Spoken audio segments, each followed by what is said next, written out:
This is CNN, the Cat News Network, and we actually have two N's, unlike another station that has a C and an M with a tail.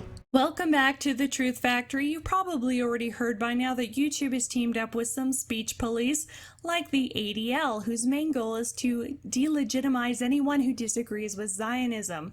That's right on their website. So not only are they biased, their bar for hate speech is actually Pepe the Frog. They've also teamed up with No Hate Speech Movement, super creative name, which as far as I can tell is a government surveillance program run by Angela Merkel's regime. Great. They say that this is to prevent radical extremists and terrorist recruitment, which is a good cover because absolutely anyone can agree that true hate crimes like beheadings or incitement of real terrorism should be vetted.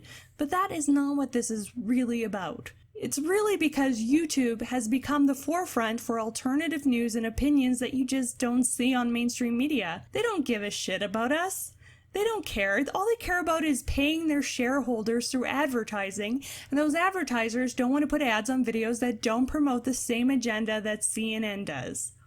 They don't like the right because we're dominating YouTube, we're telling the truth, and we're red-pilling the masses. It's the same reason why David Brock's company Share Blue, funded by George Soros, pays people to try to delegitimize right-wing opinions. Now, the first thing on their globalist agenda was Adpocalypse, where videos with certain opinions make less money than others. This is why a video of mine criticizing CNN has earned me $2 whole, while this video with the words "Dear" and "Please" and Hillary Clinton has earned me $60 with half the views, which means that the bot algorithm pays out 60 times more for liberal opinions than for right-wing opinions. Ironically, it's a video about her harvesting organs, but oh well. What difference at this point does it make? Adpocalypse didn't stop creators, as many of us just moved to Patreon, where we rely on our generous audience to keep us going, and that works because people are willing to pay to hear the truth. But unfortunately, all of this is within the legal right of YouTube to do this, as it is a private business, and when you sign up with YouTube, you sign a contract with them, which you agree to follow a certain set of rules. If you break these rules, they have the power and the right to shut your platform down. The issue is that they've hired companies to police speech, even when you are not breaking the rules that you agree to. But instead of deleting your videos, which they can't because you're not breaking any of the rules, they just suppress it by not letting people comment on it, like it, or have it show up in the queue. An analogy for what YouTube is doing right now is like them owning a pen store, where everyone is welcome, but if you have opinions that they don't like, they'll sell you a pen. You just can't have any ink. And if you don't like that, you don't have to write at all. But YouTube is by far the largest online content creation platform.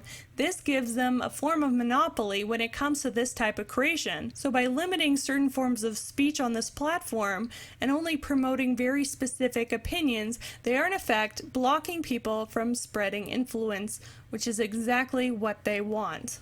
Although technically YouTube does have the right to do this, they shouldn't, because not only does it limit valid content, it also makes YouTube a political company supporting specific political opinions while hurting others. But this shouldn't be surprising, as this is the way the world and media is going. These prejudice articles are apparently appropriate to publish because they are targeting white people and men, which I guess don't matter. But that's freedom of press, right? Now let's reverse those titles.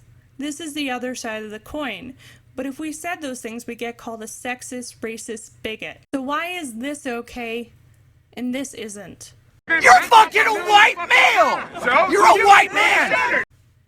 Jordan B. Peterson, a professor from Canada who stood up against Bill C-16, which says that not calling transgenders by their preferred pronouns is legal harassment. Well, he was temporarily locked out of his Google and YouTube accounts already, until enough people made a fuss about it. And Jordan Peterson is pretty tame compared to my content, but he is massively influential and he is a free thinker. And the globalist agenda has no room for free thoughts, only for slaves. And I'm not even pissed off, I'm just sad that we all live in a clown world now. So now bots will be scrubbing videos for opinions it doesn't like and suppressing it, and in response to these new policies, I've invited Confederate Cat back by popular demand to spew a whole bunch of offensive opinions. But don't worry, I've censored out any words that might trigger a bot. Please enjoy. Hello, America. It's me, Confederate Cat. And after much complaining and whining, I finally got my own segment on this show. Welcome to Trigger Warning. You have been warned. If you're not into being told things that you don't want to hear, you can just turn this YouTube video off. That's how it works. There's two sides to free speech, friend. One is getting to say what you want to say. The other is listening up. Now, before we begin, I'd like to thank the sponsors of this segment. This segment is sponsored in part by Pabst Blue Ribbon, the conservative beer of choice, and in part by Whiskas Perfect Portions, the only cat food worth meowing for. Now, I'd like to talk to you first of all about the agenda. That's been what's on my mind lately, and it is a serious problem. It's been going on for thousands of years. The agenda.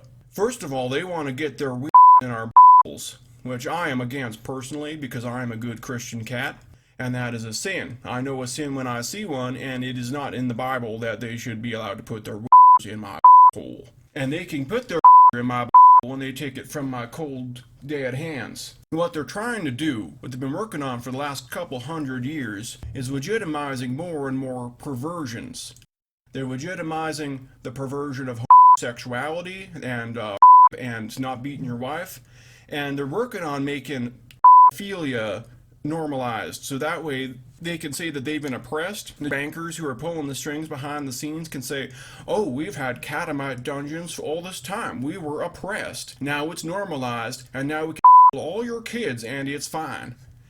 As soon as everyone's normalized with they're going to say, oh, it's wrong to not be, and then they're going to say, oh, well, what about files? Oh, let's just be nice to them. They just think a little bit differently, and the kids will be saying, yeah, I'm at 12, so it's okay for me to date a man who's like 47 and let's normalize that, and then it's a catamite dungeon for your kids. And if you have a problem with that, you're going to prison, and the bankers are your kids in assholes, and the kids will be competing on talk shows and like reality shows for who gets to be George Soros's catamite dungeon catamite boy, takes it in the who gets to be owned by the banksters and be in their dungeon. It'll be a contest, and everyone will be clapping for them. Oh boy, they're going to get live TV, and that is a sin.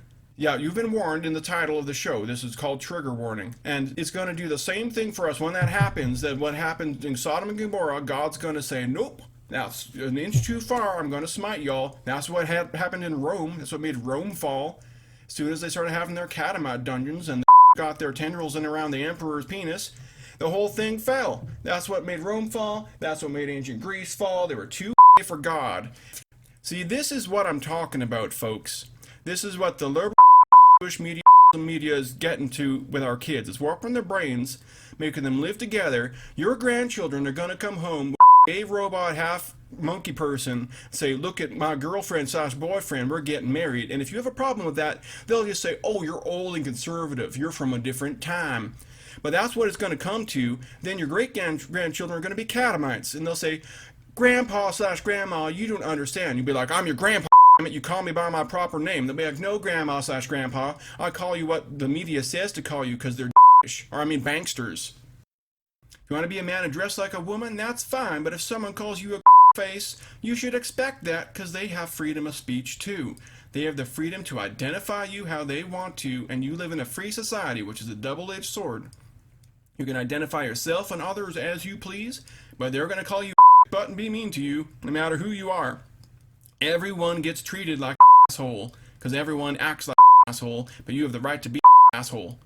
And the alternatives, a police state hypocrisy, and frankly, this is by far the better choice, because being an asshole is hilarious. You just have to have a sense of humor about it when it's your turn. And if you read the comments below, you're going to see my turn come around. You can participate and make fun of me. I don't rightly care. I'm going to have a good laugh about it because I'll be drunk on Pabst Blue Ribbon, the conservative beer of choice, and snacking on my Whiskas Perfect Portion, the most delicious cat food ever made. Whiskas, the only cat food worth meowing for. Confederate cat out. Meow. 9/11 was an outside job. Didn't you see those planes? The planes did not come from inside the buildings. They came from outside the buildings.